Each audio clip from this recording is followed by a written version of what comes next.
నంద్యాల రూపురేఖలు మార్చి సుందరంగా మారుస్తామని ముఖ్యమంత్రి చంద్రబాబు ప్రకటించారు. ఆనంద నంద్యాలగా తీర్చిదిద్దుతామని భరోసా ఇచ్చారు. ప్రపంచంలోని ప్రముఖ విత్తనోత్పత్తి సంస్థలన్నీ ఈ ప్రాంతానికి తీసుకువస్తామన్నారు. కర్నూలు జిల్లా నంద్యాలలో పలు అభివృద్ధి పనులకు ఆయన శంకుస్థాపన చేశారు. ఎస్పీజీ మైదానంలో ప్రభుత్వ శాఖల ఆధ్వర్యంలో నిర్వహిస్తున్న ప్రదర్శనలను పరిశీలించారు. అనంతరం బహిరంగ సభలో పాల్గొన్న ముఖ్యమంత్రి నంద్యాలలో ఇళ్ల నిర్మాణం కోసం 35,000 కోట్లు ఖర్చు పెడుతున్నట్లు వెల్లడించారు. ఎన్నికల కోసం అభివృద్ధి చేస్తున్నారన్న మాటలను ఖండించిన ఆయన ప్రజల జీవన ప్రమాణాలు పెంచడమే తన లక్ష్యమన్నారు. తెలుగుదేశం ప్రభుత్వానికి అన్ని విధాలుగా సహకరించాలని ప్రజలను కోరారు. మామూలుగా ఇండ్లు కొడతామంటే షాపులు కొడతామంటే వ్యతిరేకత ఉంటుంది కానీ ప్రతి ఒక్కరూ ముందుకొచ్చి ఒక పండుగ వాతావరణంలో స్వచ్ఛందంగా మీకు మేము సహకరిస్తామని చెప్పారంటే ఇది ఒక చరిత్ర. మీకు అభివృద్ధి కావాలన్నా రాజకీయాలు కావాలన్నా మీకు అభివృద్ధి కావాలన్నా కులం కావాలన్నా కూడా అడుగుతున్నా. రేపు ఎల్లుండో వస్తారు, రకరకాల మాయ మాటలు మాట్లాడతారు, రెచ్చగొడతారు, డబ్బుల సంచులు తీసుకొస్తారు.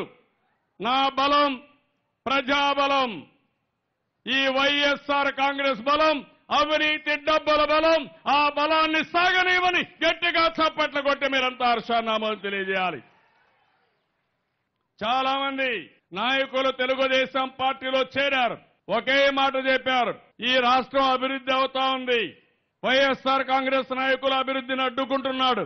ఆ సమయంలో రాష్ట్ర అభివృద్ధిని మేము ఆకాంక్షిస్తున్నాం, మీ నాయకత్వాన్ని బలపరుస్తామని చాలా మంది వచ్చారు.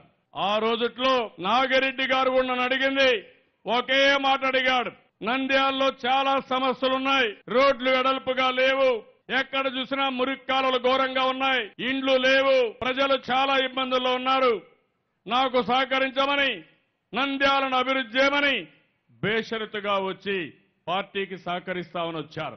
ఆయన చనిపోయే ముందు రోజు ఎమ్మెల్సీ ఎన్నికలుంటే అది కూడా తెలుగుదేశం పార్టీ అభ్యర్థిని గెలిపించడానికి నేరుగా వచ్చి ఆ రోజు కూడా ఒకటే మాట అడిగాడు, మేము ఇబ్బందుల్లో ఉన్నాం, మా కౌన్సిలర్ తీసుకొచ్చాను, మీరు అభివృద్ధి చేస్తారని ఒక మాట చెప్పండి, నాకు ఆనందంగా ఉంటుందంటే నేను ఒకే మాట చెప్పాను, మీరు ఏం భయపడవలసిన అవసరం లేదు, పూర్తిగా అభివృద్ధి చేసే బాధ్యత నాదని చాలా స్పష్టంగా చెప్పాను. నేను అడుగుతున్నా, ఆ రోజు కూడా ఇప్పుడు ఎవరైతే అభ్యర్థి ఉన్నాడో ఆ అభ్యర్థి ఎప్పుడు కూడా అభివృద్ధి కావాలని కోరుకోలేదు, రాజకీయం చేయాలనే కోరుకున్నారు. కానీ నేను మాత్రం ఒకటే చెప్పాను నాగిరెడ్డి గారికి, ఈ మాత్రం ఆలస్యమైందంటే ప్రధానమైన కారణం మీరు ఒకటే గుర్తుపెట్టుకోవాలి, ఇద్దరి మధ్య సంఖ్యత లేకుండా ఆ రోజు ఎంత చెప్పినా ప్రస్తుతం అభ్యర్థి వైఎస్ఆర్ కాంగ్రెస్ అభ్యర్థి అభివృద్ధి ముందుకు పోలేకపోయింది. ఈ రోజు నాకు ఎలాంటి అడ్డంకులు లేవు, నిర్మోహమాటంగా పనిచేస్తా.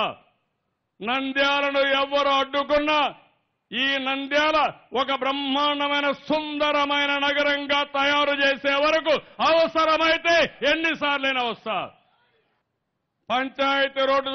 పంచాయతీరాజ్ డిపార్ట్మెంట్ ద్వారా 64 కోట్ల రూపాయలు ఖర్చు పెడుతున్నాం.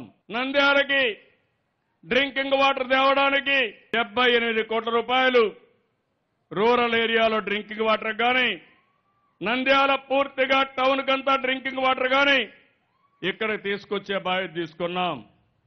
రాబోయే రోజుల్లో నంద్యాల టౌన్ కానీ గ్రామాలు కానీ ప్రతి ఒక్క ఇంటికి కొళ్ళాయితో నీళ్లిచ్చే బాధ్యత, ట్యాప్తో నీళ్లిచ్చే బాధ్యత నేను తీసుకుంటానని చెప్పి కూడా నేను మీకు తెలియజేస్తున్నా.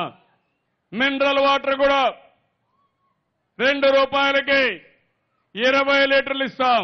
పెద్ద ఎత్తున హౌసింగ్ కోసం ప్రాధాన్యత ఇచ్చాను. అభివృద్ధి సుపరిపాలనకు మీరు అండగా నిలవాలి. అవినీతి, నేర చరిత్ర, అరాచకాల్ని పూర్తిగా తుదముట్టించే కార్యక్రమానికి మనం శ్రీకారం చుడదాం.